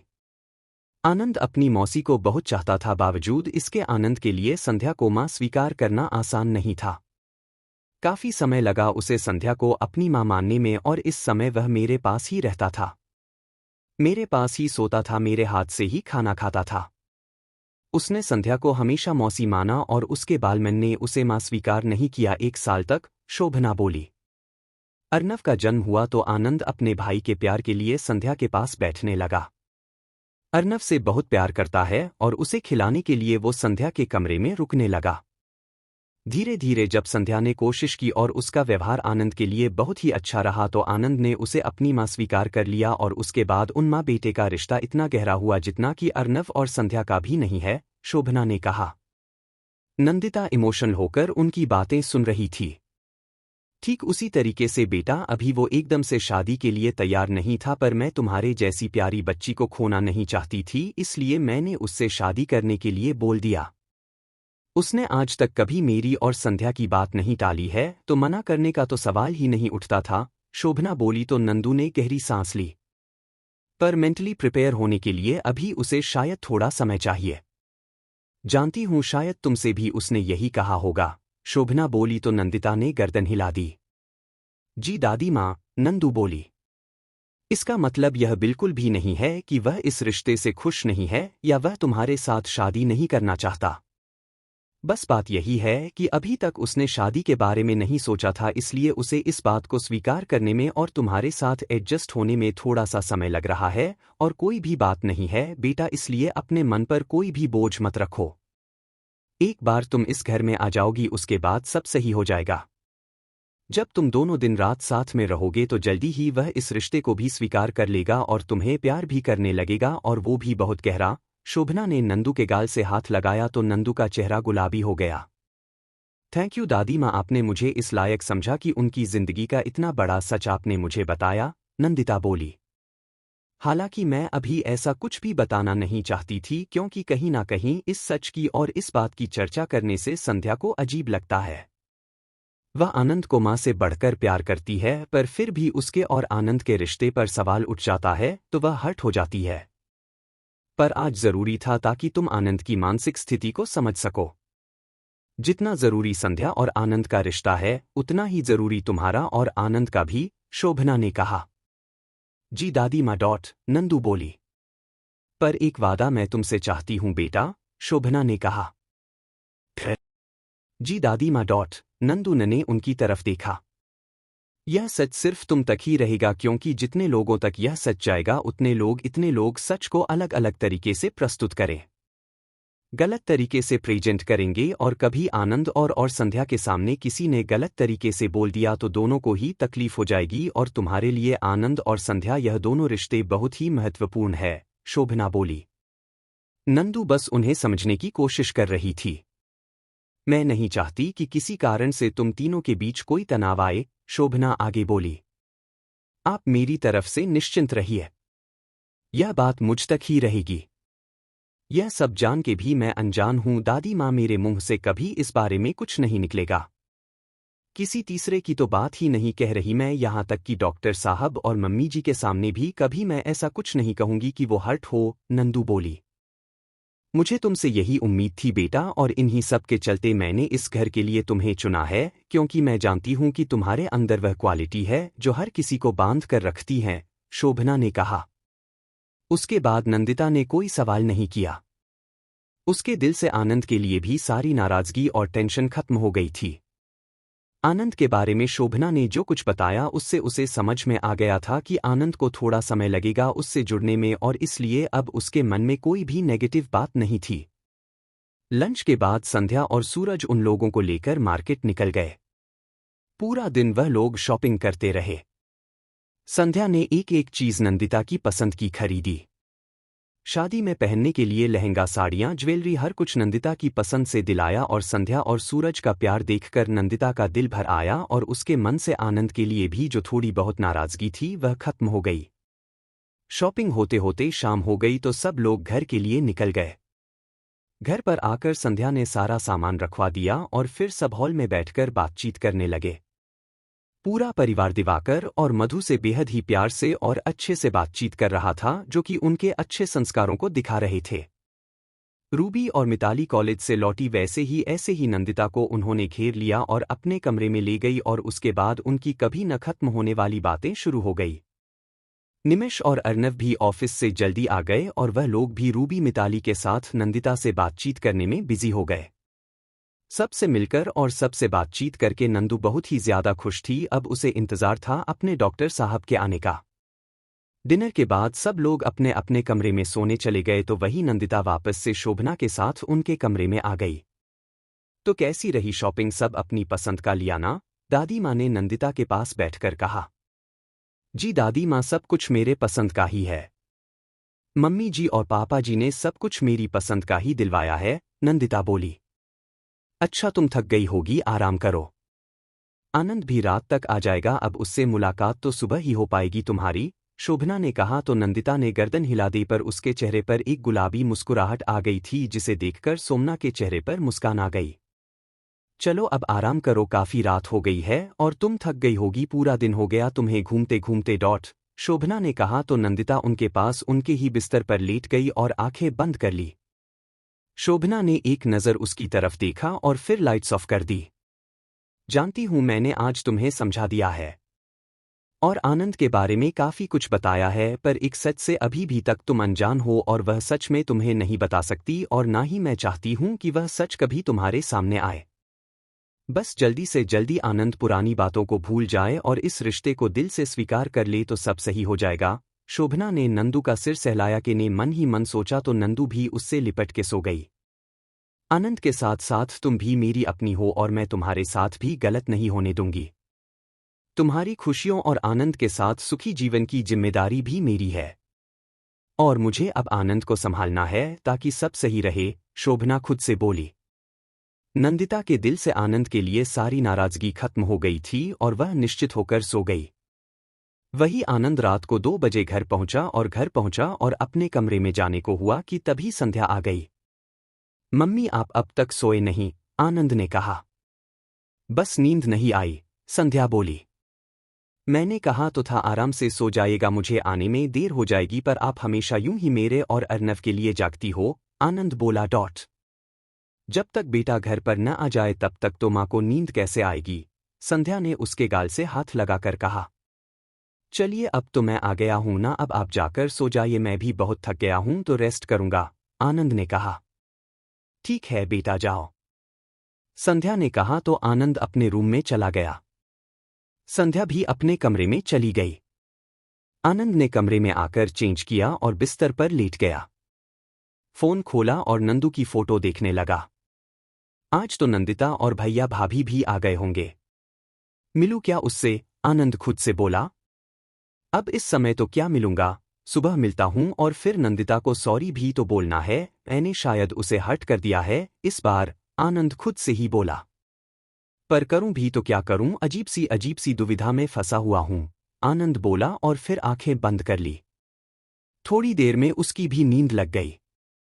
सुबह आनंद हमेशा की तरह जल्दी उठा और फ्रेश होकर सीधा शोभना के कमरे में चल दिया।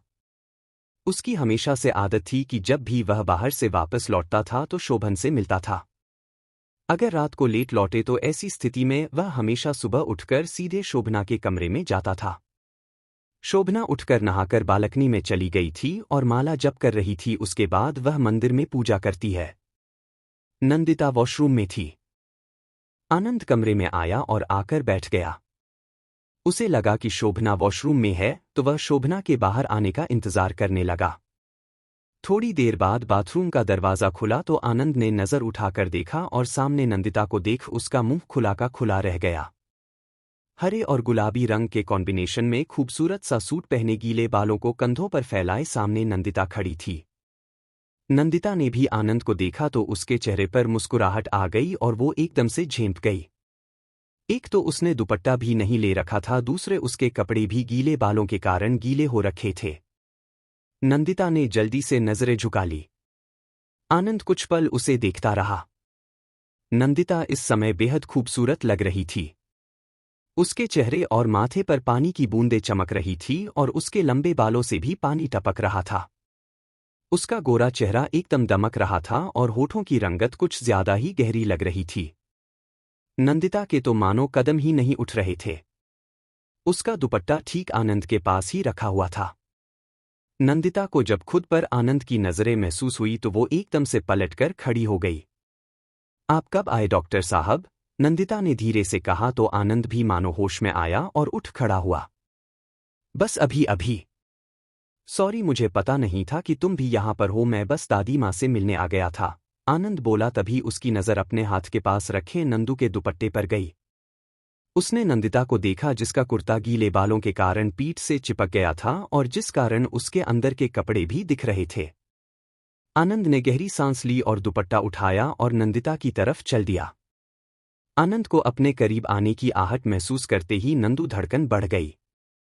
आनंद ने दुपट्टा धीरे से नंदू के कंधे पर रख पीठ को कवर कर दिया। नंदिता मुस्करा उठी और फिर पलटकर आनंद की तरफ देखा। आनंद ने उसके गालों पर बिखरी लटों को हाथ लगाया और धीरे से पीछे किया।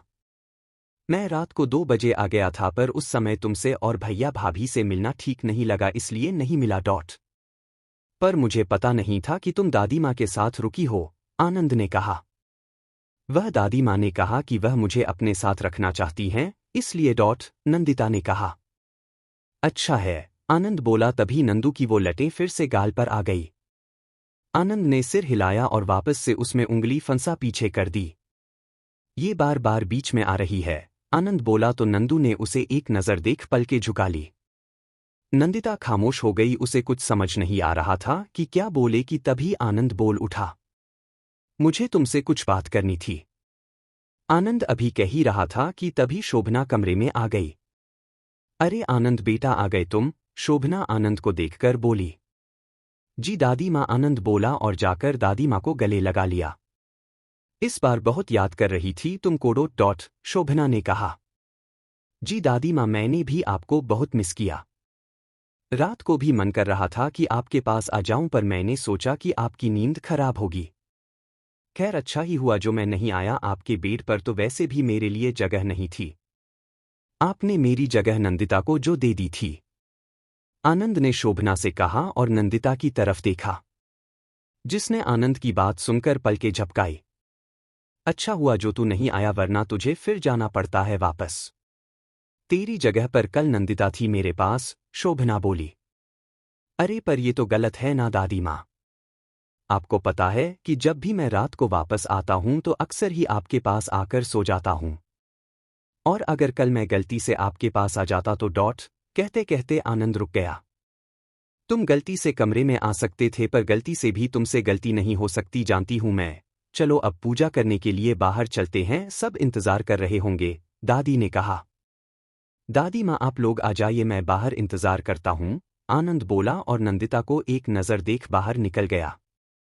बेटा यह लो ड्रायर, बालों को सुखा लो वरना सर्दी हो जाएगी, और फिर चलो बाहर चलते हैं। मेरा पूजा का समय हो गया और तुम भी बाकी लोगों के साथ बैठना, शोभना ने कहा तो नंदिता रेडी होने लगी। शोभना वहां से आनंद के रूम में चली गई। दादी माँ आइए ना, आनंद ने उनके हाथ पकड़ सोफे पर बिठाया और खुद भी बैठ गया। कैसा रहा तुम्हारा न्यूयॉर्क का ट्रिप? शोभना ने कहा। बहुत अच्छा रहा, पर बहुत हेक्टिक भी। आनंद बोला। इतना कि तुमने नंदिता को एक कॉल तक नहीं लगाया, शोभना बोली तो आनंद ने उनकी तरफ देखा। उसने शिकायत की? आनंद बोला। नहीं, उसकी उदासी ने सब कह दिया, शोभना बोली। आनंद ने नजरें झुका ली। रिश्ता तुम्हारी सहमति से हुआ है, फिर उसे इग्नोर करने का कारण? शोभना ने सवाल किया। बस दादी माँ कोशिश कर रहा हूं, आनंद बोला। बेटा, उसकी उम्मीदें, उसके सपने अब तुमसे जुड़ गए हैं। ध्यान रखो उसका और इस बात का भी कि वो हर्ट न हो। उसे एहसास कराओ कि तुम इस रिश्ते से खुश हो, शोभना ने कहा। जी दादी माँ। आनंद बोला तो शोभना मुस्करा उठी। मैं जानती हूं मेरा आनंद रिश्ते समझता भी है और निभाना भी जानता है, शोभना बोली और फिर दोनों लोग बाहर आ गए। शोभना ने पूजा शुरू कर दी तो वही नंदिता हॉल में बैठकर संध्या और रूपाली से बातचीत करने लगी। दिवाकर और मधु भी रेडी होकर बाहर हॉल में आ गए थे और सब बातचीत में लग गए। जब तक शोभना की पूजा हुई सब हॉल में ही रहे। इस बीच में आनंद भी तैयार होकर आ गया था। और हमेशा की तरह जब आरती का समय हुआ तो आनंद शोभना के सामने था। नंदिता ध्यान से शोभना और आनंद के रिश्ते को देख रही थी और मन ही मन को बेहद खुश थी उन दोनों को और उन दोनों के प्यार को देखकर। आनंद, आज हॉस्पिटल जाना है या घर पर रुकोगे? संध्या ने पूछा। आनंद ने नंदू की तरफ देखा। नहीं जाना है मम्मी। अगर इमरजेंसी हुई तो कॉल आएगा, आनंद ने कहा। आज दिवाकर जी, मधु जी और मधु जी शॉपिंग करने जाएंगे, अगर तुम फ्री हो तो तुम ले जाते साथ में, सूरज बोले। नहीं सूरज जी डॉट। इसकी कोई जरूरत नहीं है। मैं और मधु चले जाएंगे।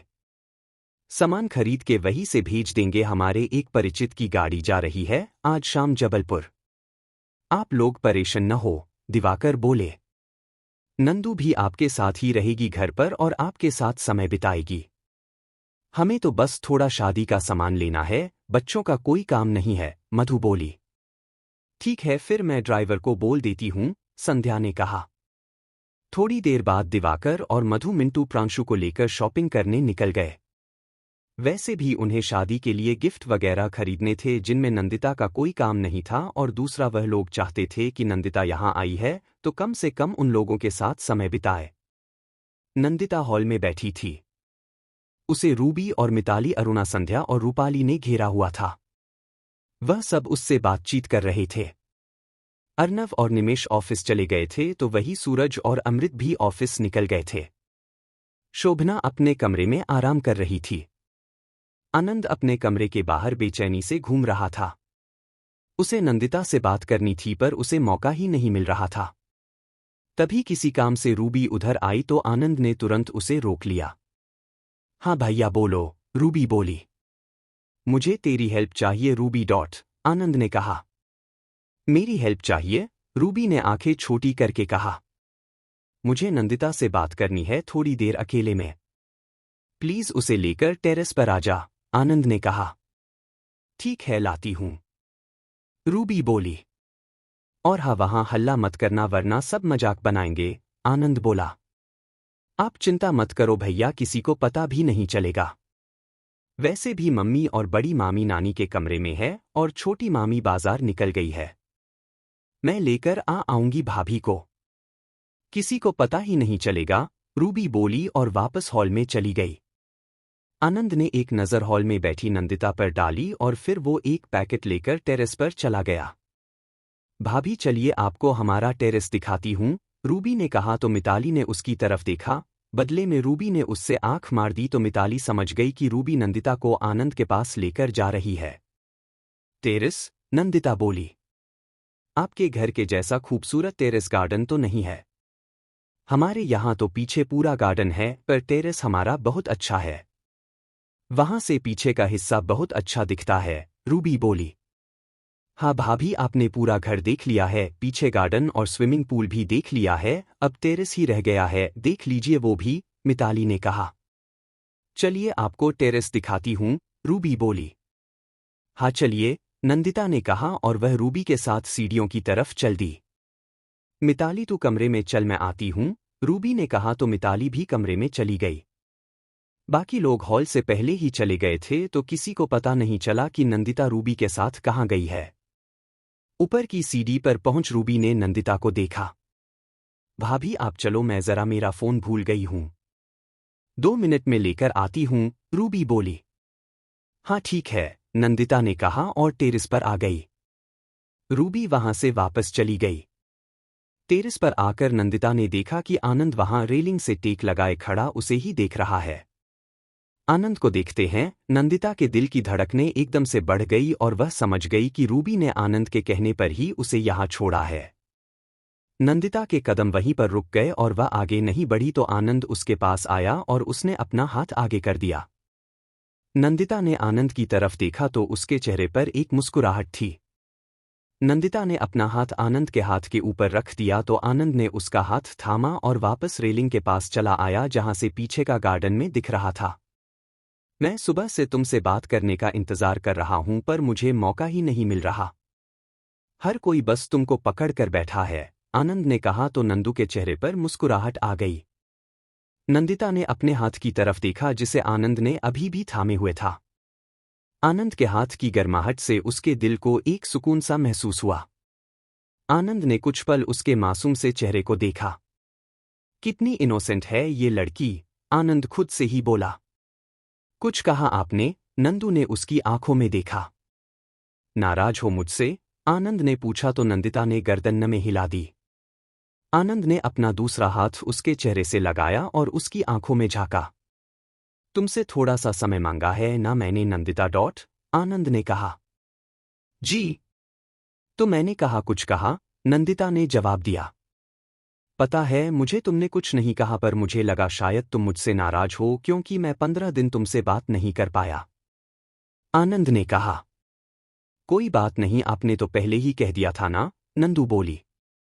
फिर भी मेरी गलती है पर मैं क्या करूं, जब मैं काम में उलझ जाता हूं तो मुझे बिल्कुल होश नहीं रहता। अक्सर मैं जिस समय पर फ्री होता था उस समय मुझे लगता था कि अब तुम सो रही होगी और फिर तुम्हारी एग्जाम भी तो चल रहे थे। आनंद ने कहा तो नंदू ने पलकें झपकाकर आनंद की तरफ देखा तो एक पल को आनंद मानो डूब ही गया उसकी गहरी आंखों में। आगे से कोशिश करूंगा रोज कॉल करने का, पर अगर मैं नहीं करता हूं तो तुम प्लीज अपने मन में कुछ भी ऐसा वैसा मत लाना। बस 15 दिन ही तो बचे हैं, फिर शादी होकर तुम्हें यही आना है और हमारा ज्यादातर समय साथ ही बीतेगा। अभी क्या है कि थोड़ा शेड्यूल मेरा अलग है इसलिए बात नहीं हो पाती और मुझे आदत भी नहीं है। आनंद ने कहा। कोई बात नहीं, मुझे बुरा नहीं लगा और ना ही कोई शिकायत है, नंदिता ने कहा। थैंक यू, आनंद बोला तो नंदिता ने मुस्कुराकर उसकी तरफ देखा। इतनी सी बात के लिए थैंक यू बोलने की जरूरत नहीं है डॉक्टर साहब। मैं समझती हूं और फिर आपने पहले ही कह दिया ना कि आप पर विश्वास रखूं और बस थोड़ा सा समय दूं, तो मैं आप पर विश्वास कर रही हूं और हमेशा करती रहूंगी। और जहां तक समय की बात है, जितना समय आपको चाहिए उतना लीजिए, मुझे कोई भी शिकायत नहीं है। बस मेरा जो विश्वास है वह हमेशा बना रहे आप पर, नंदिता ने कहा तो आनंद ने गहरी सांस ली। मैं पूरी कोशिश करूंगा कि तुम्हारा मुझ पर जो विश्वास है वह कभी ना टूटे। मैं तुम्हें कभी भी हर्ट करने का सोच भी नहीं सकता नंदिता। पर जाने अनजाने अगर कभी कोई भूल हो जाए तो मुझे माफ कर देना या कम से कम एक बार मुझसे बात जरूर क्लियर करना, आनंद ने कहा। नंदिता ने उसकी तरफ देखा और फिर गर्दन हिला दी। मैं अब से तुमसे कॉल पर बात किया करूंगा। जी, नंदू ने कहा। आनंद ने वही झूले पर रखा हुआ पैकेट लिया और नंदू की बढ़ा दिया। नंदू ने उसकी तरफ देखा। वहां पर कुछ पसंद आया था तो तुम्हारे लिए ले लिया। शायद तुम्हें भी पसंद आए, आनंद ने कहा तो नंदिता ने खोल कर देखा। उसमें एक खूबसूरत सा वाइट कलर का टॉप था और एक बॉक्स के अंदर नाजुक सा पर्ल का नेक पीस। बहुत सुंदर है, नंदिता ने कहा। पर तुमसे ज्यादा नहीं, आनंद बोला तो नंदिता ने शर्मा का गर्दन झुका ली। वैसे तो मैंने तुमको आज तक जींस टॉप में नहीं देखा है, पर फिर भी मुझे लगा आजकल सब पहनते हैं और फिर दिल्ली आकर तो तुमको वैसे भी पहनना ही है, इसलिए टॉप ले लिया, आनंद ने कहा तो नंदिता ने गर्दन हिला दी। मैं आई, आनंद में सेट की तरफ देखकर कहा। नंदिता ने उसकी तरफ देखा पर उसे समझ नहीं आ रहा था कि आनंद क्या कहना चाह रहा है। मैं आई, आनंद में सेट की तरफ देखकर कहा। नंदिता ने उसकी तरफ देखा पर उसे समझ नहीं आ रहा था कि आनंद क्या कहना चाह रहा है। मैं पहना दूं, आनंद ने कहा तो नंदिता ने पलकें झपकाकर उसकी तरफ देखा और फिर गर्दन हिला दी और पलटकर खड़ी हो गई। आनंद ने वह सेट बॉक्स से निकाला और नंदिता के पास आया।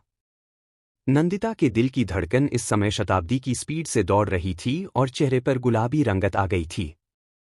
आनंद ने उसके गले में सेट डाला और फिर पीछे से उसके बालों को साइड किया जो कि पूरी पीठ पर बिखरे हुए थे और धीरे से उसे हुक बंद कर दिया। इस समय आनंद की नज़र नंदिता के कंधे पर मौजूद एक लाल रंग के तिल पर थी तो वही आनंद की उंगलियों की छुअन अपनी गर्दन पर महसूस कर नंदिता की आंखें एकदम से बंद हो गई थी और उसने अपनी मुट्ठियों को कस के बंद कर लिया। नंदिता के कंधे पर वह तिल बेहद आकर्षक लग रहा था। आनंद के चेहरे पर मुस्कुराहट आ गई और उसने अपने हाथ नंदिता की गर्दन से हटाए कि तभी उसका ध्यान नंदू की बंद मुट्ठी भर गया। हो गया, आनंद ने धीरे से कहा तो नंदिता ने आंखें खोल दी और उसके साथ ही आनंद उसके सामने आकर खड़ा हो गया। नंदिता के चेहरे पर गुलाबी चमक बिखरी हुई थी। शाम को तुमको छोड़ने चलूंगा स्टेशन तक, आनंद ने कहा तो नंदिता ने गर्दन हिला दी। आनंद ने नंदिता की तरफ वापस से अपना हाथ बढ़ाया। नंदिता उसके हाथ पर अपना हाथ रखने ही जा रही थी कि तभी आनंद का फोन बज उठा। आनंद ने फोन निकाला और नंबर देखकर उसकी आंखें एकदम से बड़ी हो गई। उसने नंदिता की तरफ देखा जो कि मुस्कुराते हुए उसे ही देख रही थी। तभी फोन बंद होकर दोबारा बजने लगा। सॉरी नंदिता, एक इमरजेंसी है, मुझे जाना होगा, आनंद बोला। क्या हॉस्पिटल? नंदिता ने कहा। हाँ। सॉरी प्लीज समझना मुझे, आनंद बोला और जल्दी से सीढ़ियां उतरकर निकल गया। नंदिता को एकदम से कुछ समझ ही नहीं आया कि क्या हुआ। हॉस्पिटल में इमरजेंसी थी तो ठीक था, पर आनंद का इस तरीके से जाना उसे समझ नहीं आया। उसने को पैकेट उठाया और वह भी सीढ़ियां उतर नीचे कमरे में आ गई जहां पर शोभना आराम कर रही थी। नंदिता ने अपना बैग खोला और वह पैकेट उसके अंदर रख दिया। फिर आईने के सामने जाकर अपने गले की तरफ देखा जिसने आनंद का पहनाया हुआ वह मोतियों का सेट चमक रहा था। नंदिता ने गहरी सांस ली और आंखें बंद कर ली। थैंक यू डॉक्टर साहब, मुझे विश्वास दिलाने के लिए, पर अभी क्या हुआ अचानक से समझ में नहीं आया, नंदू बोली और फिर वो सेट निकालकर संभाल के रख दिया। शायद मैं कुछ ज्यादा ही सोच रही हूं। हॉस्पिटल की इमरजेंसी होगी तभी फोन आया और फिर उन्होंने कहा है ना वह स्टेशन आएंगे मुझे छोड़ने के लिए। 3 घंटे बाद तो हमारी ट्रेन है, शायद तब आएंगे वह, नंदिता ने धीरे से ही कहा और फिर वही सोफे पर बैठ गई क्योंकि उसे लग रहा था कि शोभना सो रही है पर वो जाग रही थी।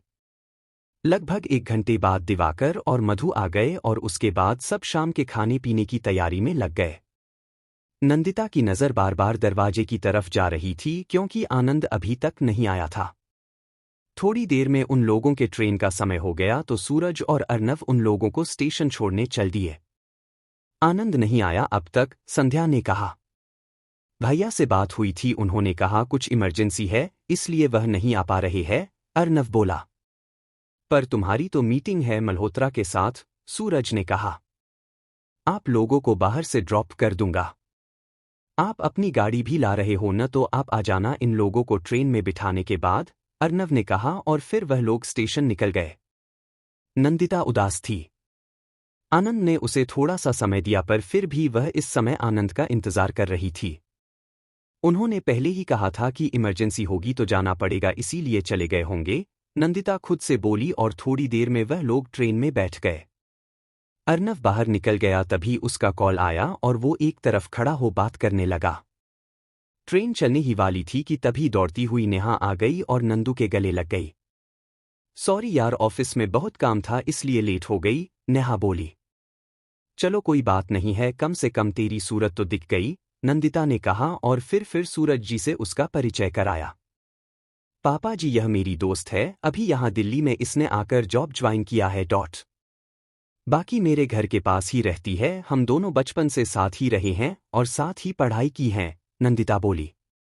नमस्ते अंकल, नंदू ने कहा। खुश रहो, बहुत अच्छा लगा तुमसे मिलकर। बस नंदिता आ जाए उसके बाद आते रहना घर पर मिलने के लिए, सूरज ने कहा। जी बिल्कुल आऊंगी अंकल, नेहा बोली। तभी ट्रेन का सिग्नल हुआ तो नंदिता वापस से ट्रेन पर चढ़ गई। दिवाकर जी ने सूरज से विदा ली और इसी के साथ ट्रेन जबलपुर के लिए चल दी। अब शादी को सिर्फ 15 दिन बकाया रह गए थे और इन 15 दिनों में सारा काम होना था। आनंद के आज के व्यवहार के कारण नंदिता ने अपने मन से उसके लिए सारी नाराजगी और गलतफहमी निकाल दी थी और वह खुश थी कि धीरे धीरे ही सही पर उनका रिश्ता नॉर्मल हो जाएगा। वह जानती थी कि आनंद और लड़कों की तरह नहीं है कि शादी तय होते ही अपनी होने वाली बीवी के आगे पीछे घूमे। दूसरा, शोभना ने भी उसे समझा दिया था कि आनंद को थोड़ा समय लगेगा चीजों को समझने और रिश्ते को एक्सेप्ट करने में, इसलिए अब नंदिता के मन में कुछ नहीं था और उसने भी सोच लिया था कि अब वह अपनी तरफ से आनंद को फोन करके परेशान नहीं करेगी। आनंद को जितना समय चाहिए उतना समय देगी ताकि उन दोनों का रिश्ता मजबूती पा सके। अर्नव बात करते हुए पार्किंग की तरफ बढ़ ही रहा था कि तभी नजर स्टेशन से बाहर निकलती हुई नेहा पर गई और अर्नव के चेहरे पर मुस्कुराहट आ गई। वह नेहा की तरफ बढ़ गया। Hello Neha ji, nice to see you again, Arnav बोला। हेलो आर्यन। आर्यन कैसे हो आप, यहाँ कैसे, नेहा ने भी खुश होकर कहा। मेरे रिलेटिव आए थे, बस उन्हें ही ड्रॉप करने आया था। पर आप यहाँ कैसे, अर्नव बोला। मेरी फ्रेंड आई थी, उसी से मिलने आई थी, पर लेट हो गई तो बातचीत नहीं हो पाई। बस देख लिया, इतना काफी है। मेरी बेस्ट फ्रेंड है वह, नेहा बोली। चलिए अच्छा है आपका मिलना हो गया। वैसे कहाँ जा रही हो? मैं ड्रॉप कर दूं? अर्नव ने कहा। नहीं नहीं, आप क्यों परेशान हो रहे हो, मुझे तो मेरे हॉस्टल जाना है, मैं अभी कैब ले लूंगी। इसमें परेशानी की क्या बात है, चलिए मैं छोड़ देता हूं, अर्नव ने कहा तो नेहा के साथ उसकी गाड़ी में बैठ गई। वैसे आपकी गाड़ी काफी महंगी लग रही है, नेहा ने अर्नव से कहा। मेरे बॉस की है। बस एक मीटिंग के लिए निकला था तो उन्हीं की गाड़ी से आ गया। अक्सर वह मुझे अपनी गाड़ी ही दे देते हैं जब भी कोई ऑफिशियल मीटिंग के लिए जाना हो तो, अर्नव ने फिर से एक झूठ बोल दिया। अच्छा है, लगता है आपके पास बॉस आपसे काफी इम्प्रेस, नेहा ने कहा। इम्प्रेस क्यों नहीं होंगी, उनका सारा काम तो मैं ही संभालता हूं ना, अर्नव बोला। गुड जॉब, नेहा बोली। अच्छी पकड़ बनाने के लिए मेहनत की है मैंने, अर्नव ने कहा। बहुत अच्छा लगता है आपसे बात करके आर्यन, मोटिवेशन मिलता है, नेहा ने कहा।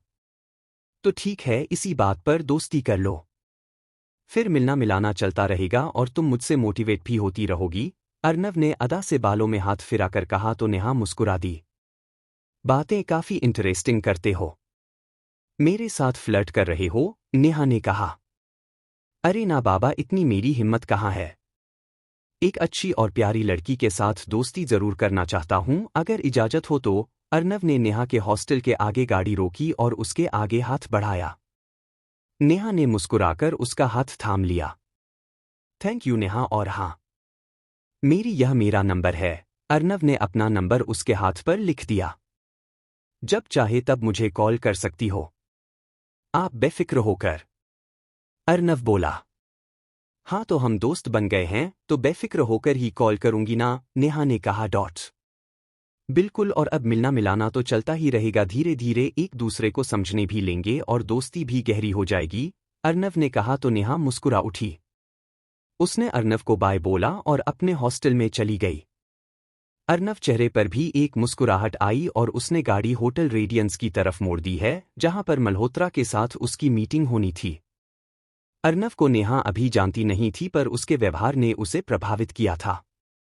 अर्नव ने उससे अब तक सिर्फ और सिर्फ झूठ बोला था, यहां तक कि अपना असली नाम भी नहीं बताया था। उसने उसे अर्नव राठौर की जगह अपना नाम आर्यन बताया था। उसकी महंगी गाड़ी को अपनी बॉस की गाड़ी बताया था और इस तरीके से झूठ के सहारे नेहा से दोस्ती करने में कामयाब हो गया था। नेहा को अर्नव का व्यवहार अच्छा लगा था। उसका बेबाक अंदाज और बातचीत करने के तरीके से नेहा प्रभावित हुई थी और उसके प्रति एक आकर्षण महसूस करने लगी थी। हॉस्टल में आकर वह अपने बिस्तर पर जा गिरी। कुछ तो अलग है आर्यन में। एकदम अलग बंदा है, बिल्कुल दिल्ली स्टाइल। खुलकर बात करता है, ना ही कोई बनावट न कोई दिखावा। मुझे इसी तरीके के लड़के पसंद है। उससे दोस्ती करके अच्छा लगा मुझे। कम से कम अब नंदू के अलावा मेरा इस शहर में कोई एक और दोस्त है, नेहा ने खुद से ही कहा और फिर चेंज करके अपना काम करने लग गई। मीटिंग के बाद अर्नव घर पहुंचा और डिनर के बाद वह भी अपने रूम में आ गया। उसकी आंखों के आगे बार बार नेहा का चेहरा आ रहा था। कुछ अलग है ये लड़की। अब तक कोई भी लड़की इन आंखों में जगह नहीं बना सकी पर इसका चेहरा बार बार नजर के सामने आ रहा है, अर्नव खुद से बोला। और लड़कियों जैसी नहीं है ये। अब तक जो भी लड़कियां मिली सब हमेशा मेरे पैसे के पीछे भागती रही। यह पहली लड़की है जो यह जानते हुए भी कि मैं अर्नव राठौर नहीं हूं मुझसे दोस्ती कर रही है। एकदम बैलेंस्ड बिहेवियर है इसका। Something different. इससे फ्रेंडशिप करके कुछ अलग सा महसूस हो रहा है। देखते हैं आगे कैसा रहता है, पर अभी हाल फिलहाल तो मुझे इसके साथ दोस्ती करना और बातचीत करना अच्छा लग रहा है, अर्नव खुद से ही बोला और फिर जल्दी ही सो गया। वही आनंद अब तक घर नहीं आया था। संध्या हॉल में बैठी है, उसका इंतजार कर रही थी। रात 11 बजे आनंद घर आया तो संध्या को हॉल में बैठे देखा। आनंद बेटा क्या हुआ, कोई इमरजेंसी आ गई थी क्या हॉस्पिटल में, संध्या ने पूछा। जी मम्मी सॉरी, आप सो जाइए, मैं दादी माँ से मिलता हूँ, आनंद बोला और सीधा शोभना के कमरे में चला गया और दरवाज़ा बंद कर लिया। दादी माँ मुझे आपसे कुछ ज़रूरी बात करनी है, आनंद बोला। बोलो बेटा क्या कहना है, और आज तुम इतना लेट भी हो गए। तुम्हें घर टाइम पर आना चाहिए था। नंदिता, सूरज और संध्या क्या सोच रहे होंगे कि एक दिन का भी समय नहीं निकाल पाए तुम उनके लिए, शोभना ने कहा। दादी माँ प्लीज मुझे आपसे कुछ जरूरी बात करनी है। आनंद बोला। हाँ बोलो, शोभना ने कहा। मैं नंदिता से शादी नहीं करना चाहता, आनंद बोला तो शोभना को अपने कानों पर विश्वास नहीं हुआ। क्या कह रहे हो तुम, और अब इस तरीके के बात तुम कैसे कर सकते हो? शादी कैसे, 15 दिन बकाया है सिर्फ। तुम दोनों की सगाई हो चुकी है, अब इस तरह की बात करने का क्या मतलब है? शोभना बोली। आनंद खामोश रहा। नंदिता में कमी क्या है? शोभना नाराज होकर बोली। उसमें कोई कमी नहीं है, बहुत अच्छी लड़की है, मुझे भी अच्छी लगती है, पर मैं उससे शादी नहीं करना चाहता, आनंद बोला। क्यों? शोभना बोली। क्योंकि मैं किसी और को। आनंद ने नजर झुका ली। बस आनंद, शोभना के चेहरे पर गुस्सा आ गया। दादी प्लीज, आनंद ने इमोशनल होकर कहा। क्या तुम्हारे पास उसका फोन आया था? शोभना ने कहा। हाँ दादी माँ, वो मेरी जिंदगी में वापस आना चाहती है। She loves me and want to come back. Please एक बार मिल लीजिए आप। आनंद ने शोभना के आगे हाथ जोड़ दिए। ठीक है, कल सुबह 12 बजे तुम्हारे हॉस्पिटल आती हूँ। सिर्फ और सिर्फ तुम्हारी खुशी के लिए मैं एक बार मिलती हूँ, उसके बाद ही निर्णय होगा, शोभना बोली। जी दादी माँ, आनंद ने कहा। इतना तो जानते ही हो अपनी दादी माँ को कि मैं कभी भी तुम्हारे लिए गलत फैसला नहीं लूंगी। अगर तुम्हारी पसंद की लड़की मुझे सही लगी तो मैं संध्या और सूरज को भी समझा दूंगी और दिवाकर और मधु से भी हाथ जोड़कर माफी मांग लूंगी, पर अगर मुझे सही नहीं लगी तो तुम्हें नंदिता से ही शादी करनी होगी और यह मेरा आखिरी फैसला है, शोभना बोली। ठीक है दादी माँ, आप एक बार मिल तो लीजिए कम से कम। आनंद ने कहा। ठीक है, कल मैं तुम्हारे हॉस्पिटल में आती हूँ, वहीं पर मुलाकात करवा दो और मुझे उससे बातचीत करनी है। अगर सब ठीक रहता है तो फिर मैं आगे सोचूंगी, शोभना ने कहा तो आनंद अपने कमरे में चला गया और जाकर बिस्तर पर गिर गया। आंखों में लाली आ गई। उसने मोबाइल खोलकर नंदिता का फोटो देखा। जानता हूं कि शायद तुम्हारे साथ गलत कर रहा हूं।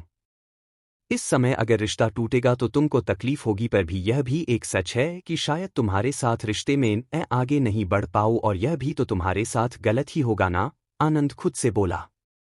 तुम क्यों गई उस दिन मुझे छोड़कर? सब कुछ तोड़कर। कितना रोका तुमको, पर आज सब बिखर रहा है। आज दौराहे पर खड़ा हूं। तुम्हारे साथ आता हूं तो नंदिता के साथ अन्याय कर जाऊंगा, और उसके साथ आता हूं तो तुमको और खुद को दर्द दूंगा, आनंद खुद से बोला। एक बार सिर्फ एक कोशिश और कर रहा हूं मैं सब कुछ सही करने की। उसके बाद जैसी मेरी किस्मत जहां ले जाए चला जाऊंगा, आनंद बोला और आंखें बंद कर ली। कुछ देर में उसे भी नींद आ गई। आनंद के कमरे से जाते ही शोभना ने गहरी सांस ली और दीवार पर लगी आनंद की मां अनंता की फोटो के आगे आ खड़ी हुई। वादा किया था तुमसे कि तुम्हारे बेटे को दिल का डॉक्टर बनाऊंगी, ताकि जिस तरह से तुम डॉक्टर के लिए तड़पते हुए चली गई कोई और न जाए, शोभना बोली और आंसू पहुंचे। वादा किया था कि हर कदम पर आनंद का साथ दूंगी, उसकी खुशियों का ध्यान रखूंगी। इसीलिए नंदिता को चुना क्योंकि वो आनंद के अधूरेपन को पूरा करने की काबिलियत रखती है, पर मैं शायद गलत हूं। आनंद किसी और को खैर, उसकी खुशी से बढ़कर कुछ नहीं है। मैं कल जा रही हूं उसके हॉस्पिटल में उस लड़की से मिलने के लिए, शोभना बोली और गहरी सांस ली। हालांकि मैं जानती हूं कि वो आनंद को प्यार नहीं करती, क्योंकि अगर वो सच्चा प्यार करती तो कदम पीछे कभी लेती। पर रिश्ते कभी जबरदस्ती नहीं किए जाते, इसलिए मैं जाऊंगी। मैं समझती हूं कि नंदिता के साथ रिश्ता तय हुआ तब आनंद की सहमति थी। आनंद और उसकी गर्लफ्रेंड का ब्रेकअप हुआ था तो आनंद नंदिता के साथ आगे बढ़ने को तैयार था।